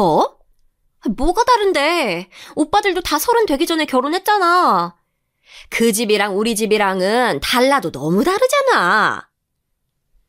선배 부모님께서는 지방에서 작은 식당을 운영하고 계시다고만 부모님께서는 알고 계셨는데 그것도 선배의 아버님께서 그 전에 하시던 사업이 잘못되는 바람에 여기저기서 빚을 끌어다 간신히 생계만 유지하기 위해 운영하고 있다는 이야기까지는 저희 부모님께는 말씀드리지도 않았는데도 집안이 마음에 들지 않으신다고 하시니 저는 당황하지 않을 수가 없었죠. 거기다 선배도 항상 자신의 가정 형편이 녹록지 않아 저를 고생시킬까봐 결혼은 아직 힘들다고 입버릇처럼 말하곤 했으니까요. 안 그래도 제 마음은 조급한데 자꾸만 여자는 시집을 잘 가야 한다며 시부모가 될 사람들을 잘 봐야 한다고 하시는 부모님의 말씀도 저는 이해가 되질 않았습니다. 여자도 남자도 두 사람 모두 서로가 좋아 함께하기 위해 하는 결혼이었는데 여자는 마치 새로운 직장이라도 구하는 것처럼 시집을 잘 가야 한다는 식으로 하는 말이 좋게 들리진 않았죠. 그리고 시부모님이야 선배의 부모님이시니 당연히 만나보지 않아도 저는 좋으신 분들일 게 뻔하다고 생각했으니까요. 네, 제가 선배에게 아주 콩깍지가 제대로 쓰였던 것이었죠. 그 이후에도 저희 부모님께서는 제가 선배와의 결혼 얘기를 할 때마다 썩 내켜하시진 않았습니다. 그래도 제가 얼마나 선배를 좋아하고 있는지는 잘 알고 계셨으니 언젠가는 제가 선배를 데리고 지금 당장 결혼하겠다며 들이닥칠 것이라고는 어느 정도 예상하고 계셨다고 하더군요. 부모님의 예상대로 저는 30을 넘기기 전에는 결혼을 해야겠다며 다짜고짜 선배를 데리고 집으로 들이닥쳤습니다. 연애도 오래 했으니 인사라도 드리겠다는 명분으로요. 선배도 제가 적극적으로 나서주니 오히려 싫지 않은 눈치였죠. 저희 부모님은 그래도 막상 선배를 만나고 나니 겉보기에 성실하고 앞날이 창창해 보인다며 못 이기는 척 허락을 해주셨습니다. 그리고 구체적인 결혼 진행에 대해서는 선배네 집 부모님께도 허락을 받은 이후에 차차 얘기하자고 하셨죠. 저는 그때까지만 해도 하늘을 날 듯이 기뻤습니다. 평생에 한 번뿐인 제 첫사랑, 선배와의 결혼에 한 발 가까워졌으니까요. 저는 그 길로 회사에 휴가까지 내고는 선배의 부모님이 계시다는 선배의 고향으로 바로 내려갔습니다. 저는 서울을 벗어나 지방까지 고속버스라는 것을 타고 내려가는 것도 처음이었는데 몇 시간을 달려 버스터미널에 내려온 것도 모자라 다시 또 버스를 타고 집 앞까지 들어가야 한다고 하더군요. 그런데 계속 버스가 안 오더라고요. 저는 무슨 사고가 난 게 아니냐, 무슨 버스가 이렇게 안 오냐며 징징거렸는데 선배는 뭐가 그렇게 재밌는지 소리까지 내며 웃었습니다. 그리고는 여기 버스는 배차 간격이 45분이라 좀 더 기다려야 한다는 것이었습니다. 와, 저는 정말 육성으로 소리를 지르고 싶었지만 어쩌겠어요. 이 동네는 그렇다는데.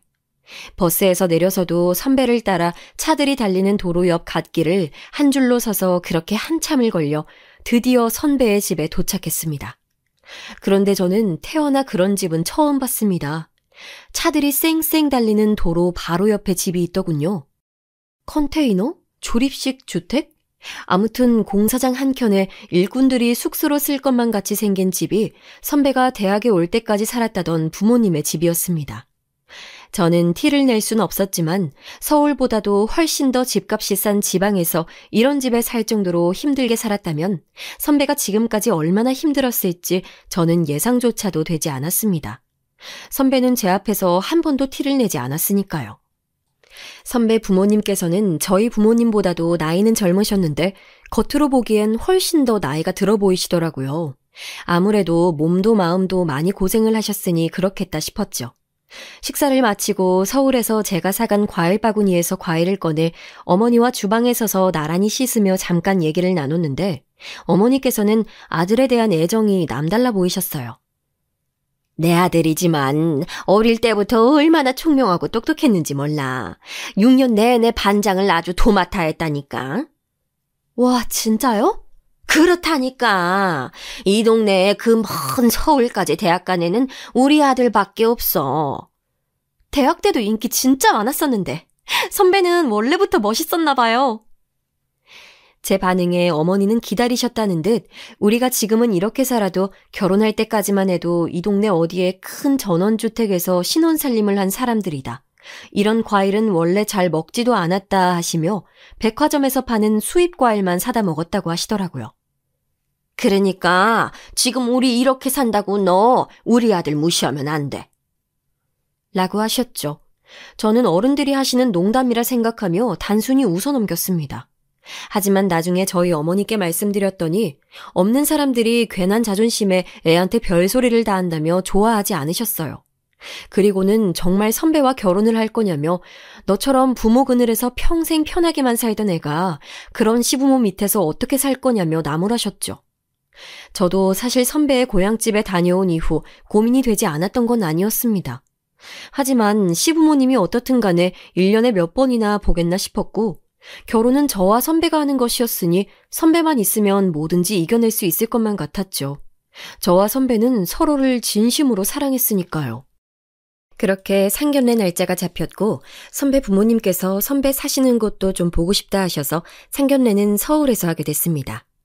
저희 부모님께서 자주 식사를 하러 가시는 호텔에서 어른들을 모시고 상견례를 하게 됐는데 이게 웬걸 결혼 준비의 시작인 상견례부터 제가 생각했던 것보다도 훨씬 더 너무 힘들었습니다. 아들들 결혼할 때 보니 그래도 날씨가 따뜻할 때 식을 올리는 게 하객들 모시기에도 좋더라고요. 내년 봄쯤 어떠세요?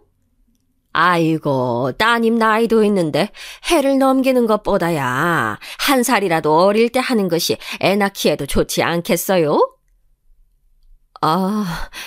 하루라도 빨면 저희도 좋죠. 그럼 아이들 신혼집은 생각해둔 곳이 있으세요? 안 그래도 오늘 아들내미 월세집 다녀오는 길이에요. 집이 깨끗하고 세간살이도 다 있어서 몸만 딱 들어가면 되겠던데요. 그래도 둘 다 나이도 있고 아이도 낳을 거라면 방이라도 하나 더 있는 곳이 낫지 않을까요? 그거야 지들이 둘이 살면서 차차 늘려가면 될 일이죠. 저희 어머니는 말문이 막히셨는지 깊은 한숨을 몰아쉬시며 앞에 놓인 냉수만 벌컥벌컥 들이키셨습니다. 상황을 가만히 지켜보고 있을 수밖에 없었던 선배도 아무래도 안 되겠다 싶었는지 자신의 직장에서 이율이 낮게 주택자금 대출을 받을 수 있는 방법이 있다면서 제 직장 근처로 저와 함께 알아보면 된다고 서둘러 나서서 얘기를 했습니다. 그러자 선배의 어머님께서 갑자기 버럭하시며 결혼하면 금방 애도 생길 텐데 애엄마가 일을 그만둬야 할 수 있는데 혼자 벌어서 대출은 무슨 대출이냐며 언성을 높이셨습니다.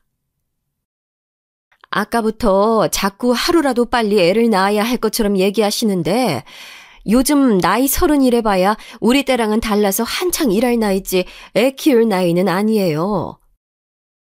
당연히 보통이 아니신 선배 어머니도 절대 지지 않으셨죠. 아이고, 그거야 요즘 애들이 워낙 능력이 없어서 결혼들을 못하니까 하는 말이지.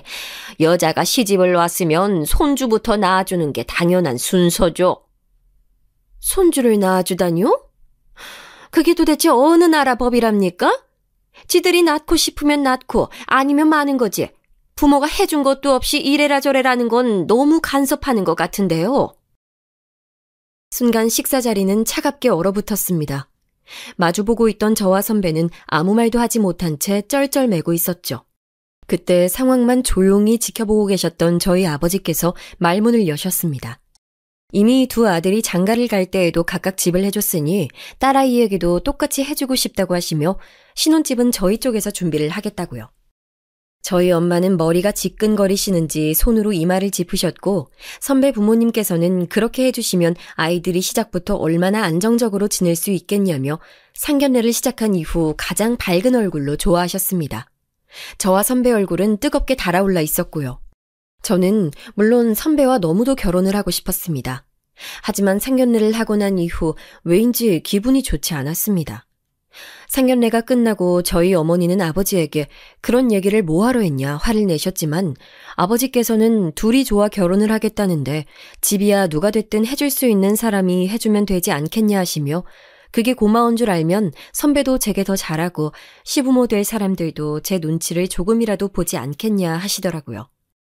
저는 그렇게 부모님의 걱정 속에 결혼을 정식으로 허락받게 됐습니다. 물론 상견례는 완벽하다 할 순 없었지만 그래도 결혼 준비를 하는 동안은 선배와 행복한 시간을 보냈어요.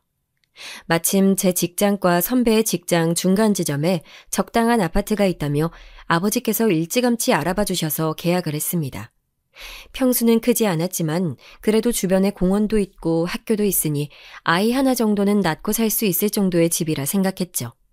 저를 시집 보내며 저희 부모님은 돈도 돈이었지만 이런저런 사소한 것들까지 신경 쓰시느라 바쁘셨지만 선배의 부모님께서는 마치 남의 일처럼 아무 관심이 없으셨습니다. 저는 딱 한 번 선배에게 부모님께서는 결혼 준비가 궁금하지 않으신 것 같다고 물었었는데 선배는 아무래도 당신들이 해줄 수 있는 게 없다 보니 그런 것 같다면서 오히려 선배는 그런 부모님이 안쓰럽다고 하더라고요. 저는 결혼 준비로 온 신경을 쓰고 계시는 저희 부모님이 더 안쓰럽고 죄송스러웠는데 말이죠. 이런 게 바로 결혼한 언니들이나 친구들이 말하던 동상이몽인가 싶더군요. 그런데 동상이몽이라 느끼게 생각한 사건은 여기서 끝나지 않았습니다. 어쩌면 이제 시작인지도 몰랐죠. 선배와 저의 결혼식이 한 달 정도 남았을 때였나요?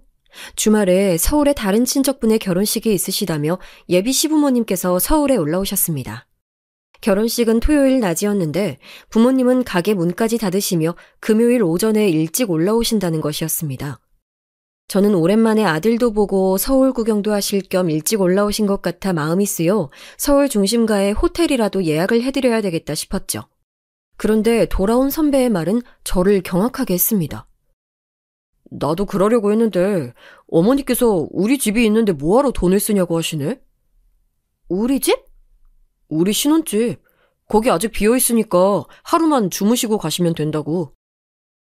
신혼집이 좀 오래된 아파트였고 진작 비어있던 집이라 저희 부모님께서 인테리어까지 새로 해주시겠다며 일찌감치 계약을 해주신 것이었는데 바로 얼마 전에 도배를 마치고 가구들까지 들여놓은 신혼집에 저희가 살기도 전에 그 집에서 주무시겠다는 말이었습니다. 그게 말이 돼? 내가 지금 당장 호텔 예약할 테니까 거긴 절대 안 돼.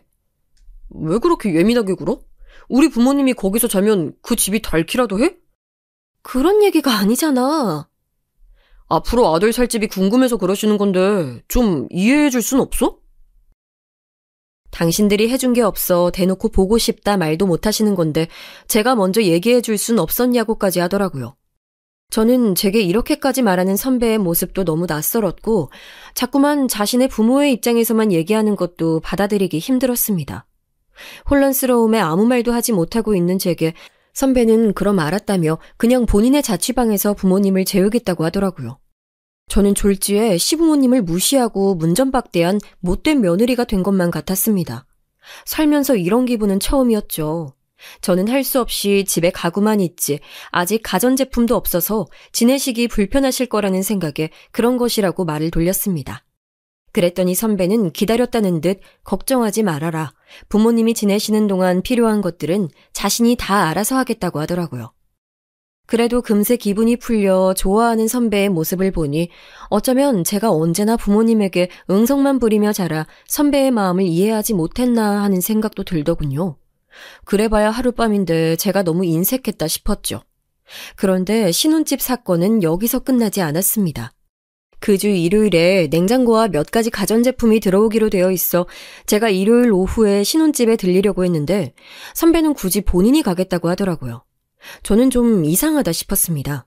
그래서 상품을 제가 골랐으니 디자인이나 위치 이것저것 확인할 게 있어 제가 가야 한다고 했더니 그제서야 말을 하는데 그 전날 결혼식이 끝나고 예비 시부모님들께서 친척들에게 저희 신혼집을 자랑하시고 싶어 몇 분을 모시고 와 술판을 벌였다는 것이었습니다.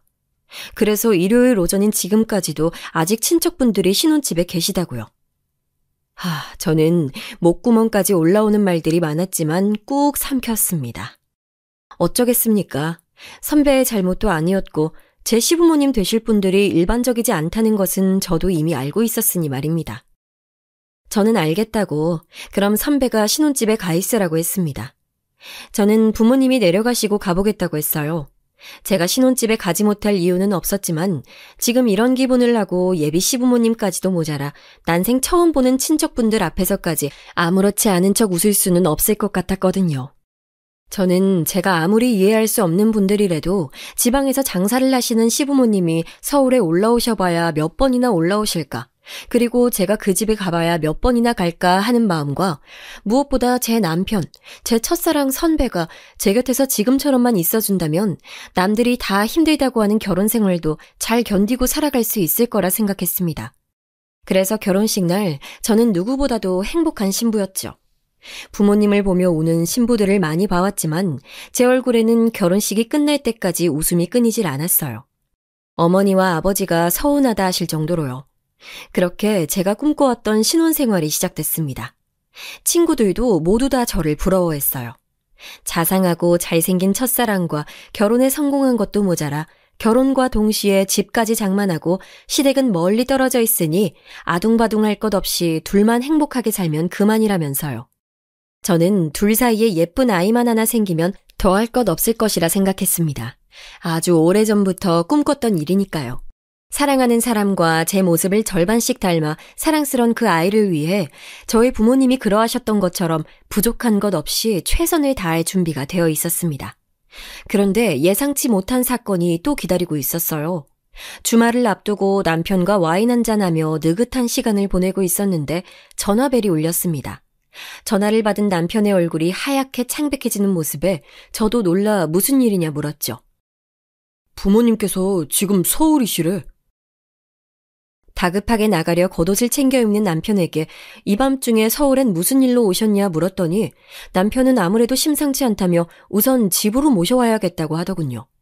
저는 남편이 나간 뒤 작은 방에 이불과 베개를 준비하며 뛰는 가슴을 애써 진정시켰습니다. 무슨 일이길래 이 밤에 서울에 올라오셨을지 혼자 불안한 상상의 나래를 펴는 사이 집에 도착하신 시부모님의 짐은 생각보다 많았습니다. 마치 한밤중에 야반도주라도 한 사람들처럼요. 그런데 제 예상이 맞았습니다. 저희 시부모님께서는 한밤중에 야반도주를 하신 게 맞았어요. 처음부터 식당은 장사도 잘 되지 않았고 애초에 빚을 지고 차린 식당이었으니 가게를 하면 할수록 계속 적자였답니다. 우리가 그렇다고 아무것도 안 해본 게 아니야. 메뉴 개발도 하고 홍보도 하고 다 해봤는데. 고생하셨어요. 그럼 가게랑 집은 어떻게 하고 오셨어요? 매일같이 빚쟁이들이 쫓아와서 돈 갚아라 난리인데 거기 있을 수가 있어야지. 있는 대로 가게도 빼고 집도 다 뺐어. 시어머니는 자신이 어쩌다가 이런 망신살이 꼈냐며 이 모든 게 다 시아버지 탓이라며 울고 계셨지만 저는 이야기를 듣는 내내 그럼 정말 돈 한 푼도 없이 맨몸으로 서울에 올라오셨다는 말이었으니 앞으로 시부모님이 지내실 곳이 없다는 것에 걱정이 앞섰습니다. 그런데 역시나 남편은 울고 계신 어머니가 너무도 안타까웠는지 어머니의 손을 꼭 잡으며 안아주더군요. 그리고는 하는 말이 걱정 말아라. 자식이라고는 아들 하나인데 제가 설마 어머니를 갈 곳도 없이 두겠냐 하더군요. 저는 도저히 머리가 아파 그 자리에 앉아있을 수가 없었습니다. 이러다간 졸지에 신혼 1년도 되지 않아 시부모를 모시게 생겼으니까요. 저는 오늘은 너무 늦었으니 주무시고 내일 다시 얘기하자 말하고는 방으로 들어왔습니다. 그런데 부모님을 방까지 안내해드리고 방으로 들어온 남편은 머리가 아파 눈을 질끈 감고 있는 제 곁으로 다가와 한다는 말이 그래도 부모님께 안방을 내어드려야지 어떻게 먼저 안방으로 들어오냐는 것이었습니다. 저는 정말 생각지도 못한 말이었습니다. 저는 당연히 이 집은 우리 집이니 자연스럽게 안방으로 들어온 것이지 별 생각 없이 한 행동이었다고 말했죠.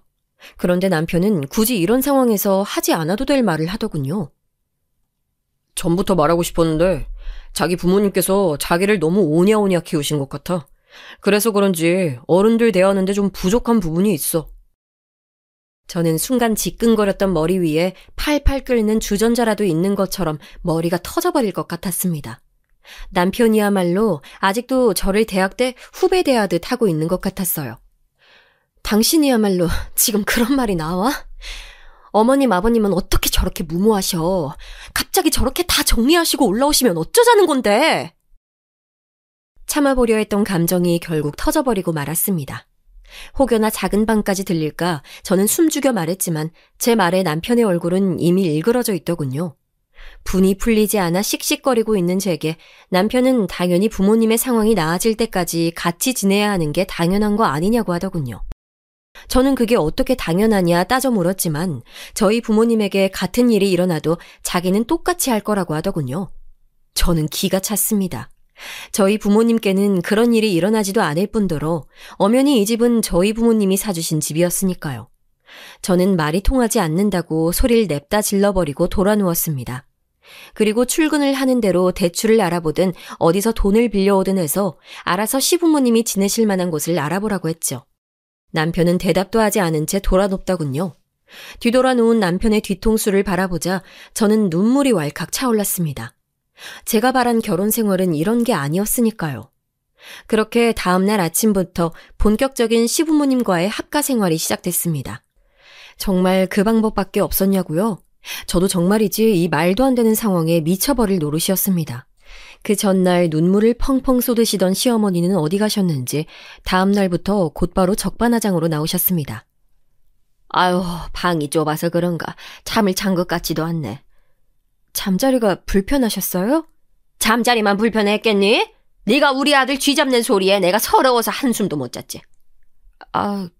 그게... 아무리 그래도 너도 잘난 내 아들 덕분에 먹고 살면서 시부모가 좀 왔다고 그렇게 남편을 잡니? 어머니, 저도 제 일이 있어요. 둘이 같이 꾸려나가는 거지. 어머, 얘 좀 봐. 꼬박꼬박 시어머니한테 말대꾸나 하고. 됐고, 빨리 아침이나 차려. 배고파 죽겠다. 저도 출근이 늦어서 지금은 나가봐야 해요. 너 지금 돈 번다고 유세떠니? 우리가 아무리 가진 게 없어도 그렇지 어떻게 그렇게 대놓고 시부모를 무시하니?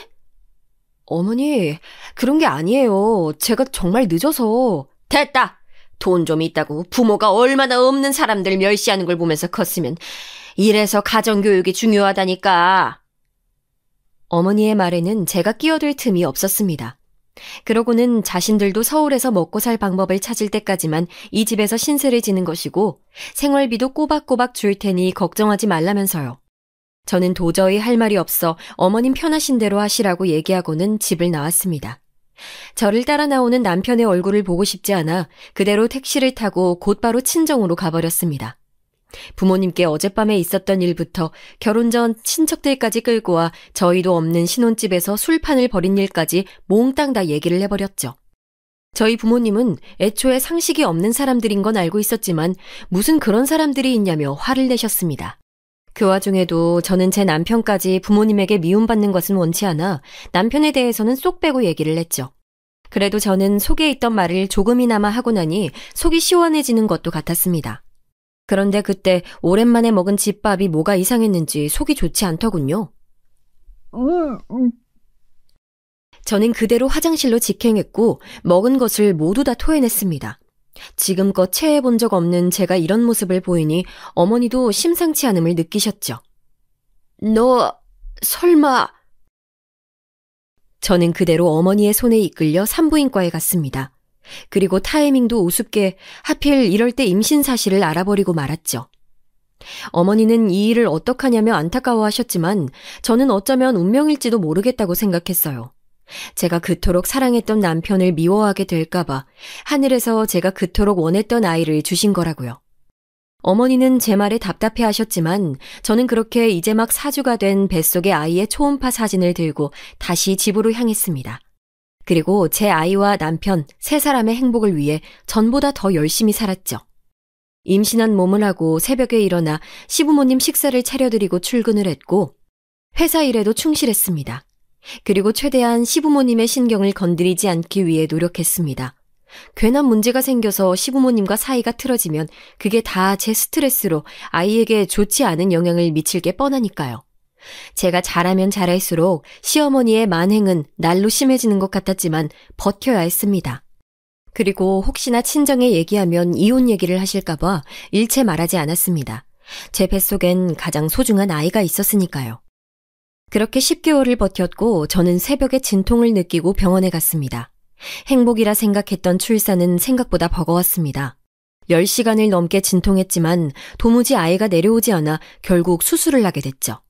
수술을 결정하고도 저는 성치 않은 몸으로 시어머니의 잔소리를 걱정하고 있었습니다. 임신한 내내 아이는 무조건 자연분만을 해야 한다고 얘기하셨으니 제가 수술을 한 사실을 알면 분명 몸이 약하네 뭐네 하실 게 뻔했으니까요. 저는 딸을 무사히 낳았고 일주일간 병원에 입원해 있다 퇴원했습니다. 집에 돌아온 다음 날 저는 새벽 내내 아이를 돌보느라 잠을 자지 못해 오전에도 아이와 잠이 들어 있었는데 갑자기 문을 벌컥 열고 시어머니가 들어오시는 것이었습니다. 아들도 아니고 딸이나 낳은 주제에 몇 시까지 잠을 퍼질러 자는 거야? 라는 말로도 모자라 지금 당장 아침밥을 차리라며 자는 아이를 보고도 고래고래 소리를 질러 대셨습니다. 남편이 없을 때는 더 심하게 구셨던 거야 진작에 알고 있었지만 아이 앞에서까지 저렇게 구시는 걸 보니 도저히 답이 없다 싶었죠. 저는 떠지지도 않는 눈을 비비며 주방으로 걸어 나왔습니다. 어머니, 제가 오늘은 몸이 너무 안 좋아서요. 빵 사다 놓은 게 있으니 그거 드릴게요. 남들 다 아는 자연분만도 못하고 아들도 못 낳은 주제에 이제는 시부모한테 빵을 먹으라고? 아침만요. 점심은 제대로 차려드릴게요. 넌 도대체 할 줄 아는 게 뭐니? 됐고 지금 당장 반찬에서 빨리 상 차려. 그만 좀 하세요. 어머어머머, 얘 소리 지르는 거 봐. 옛날 같으면 아들 못 낳으면 소박도 당했어. 이게 지금 무슨 소리야? 그때 마침 저희 친정 부모님께서 제가 먹을 미역국과 반찬들을 가지고 오셨다가 제가 시어머니에게 일방적으로 당하고 있는 모습을 보시고야 말았습니다. 지난 10개월 동안 제가 별말 없길래 잘 지내고 있는 줄 알고 있었는데 이런 모습은 상상조차 못하신 거였죠. 그 자리에서 이성을 잃으신 저희 어머니는 그대로 작은 방으로 들어가 시부모님의 짐을 싸기 시작하셨습니다. 시어머니께서 이게 무슨 짓이냐 소리를 지르니 저희 어머니께서는 지금 당장 딸과 손녀를 데리고 집으로 돌아갈 거고 나가는 길에 이 집을 내놓을 것이니 지금 당장 나가라고 소리를 지르셨죠. 그러자 시어머니는 이 집을 왜 마음대로 내놓느냐, 이 집은 우리 아들 집이기도 하다라며 역시나 뻔뻔하게 나오셨죠. 그러시면서 하는 말이 헤어지면 집도 다 반반이라는 말도 안 되는 소리까지 하셨어요. 저도 조용히 나가고 싶었습니다. 하지만 지난 시간들을 돌이켜보니 제가 지금까지 가정을 지키기 위해 시어머니의 모진 말과 시집살이를 참아왔던 제 인생이 다 서럽더라고요. 이거 받으세요. 이게 뭐야? 어머님이 이 집에 계시면서 먹고 쓰고 사다 나르신 생활비요. 뭐? 너 지금 이걸 다 적어놨다는 거야? 제가 아니고요. 어머님 아드님이 생활비 때문에 대출받는다길래 저희 아버지께서 돈을 빌려주셨어요. 여기 공증까지 받은 계약서예요. 가족끼리 그런 게 어딨어? 좀 나눠 쓸 수도 있는 거지? 네, 그랬습니다. 시부모님이 집에 들어오신 이후에 하루가 멀다 하고 저희 부부는 싸웠어요. 시집살이야 제가 참으면 그만이었지만 매일같이 아들 카드를 긁어대시는 시어머니 때문에도 많이 다퉜죠. 시어머니의 씀씀이를 제가 감당할 수 없다고 화를 내자 남편은 너무도 당당하게 앞으로 시부모님의 생활비는 자신이 알아서 하겠다고 했고 결국은 대출까지 받아야 하는 상황에까지 놓이게 돼 저희 아버지에게 또 손을 벌리고야 말았죠. 더 이상 아버지도 이대로 봐줄 수는 없다고 생각하셨는지 돈을 빌려주시며 공증까지 받아놓으셨더라고요. 그럼 이 계약서 좀 잘 내신 아드님에게 전해주세요. 사실 저도 이미 지칠 대로 지쳐 있었습니다. 어떻게든 아이를 지키기 위해 참으면 지내온 시간들이 허무하게 느껴졌죠. 저는 그 길로 부모님 댁으로 들어갔고 신혼집은 내놓아 버렸습니다. 남편은 매일같이 친정집으로 찾아와 만나달라 애원했지만 부모님 댁에서 원래 예전의 제 모습으로 편하게 생활하며 아이를 봐주시는 부모님까지 계시니 저도 더 이상 힘들게 살고 싶지 않았어요. 드디어 제가 멍청하게 붙들고 있던 첫사랑이라는 가면 속에서 벗어난 것이었죠. 저는 오히려 홀가분해졌고 다시 부모님의 보살핌을 받으며 행복한 싱글맘으로 살고 있습니다.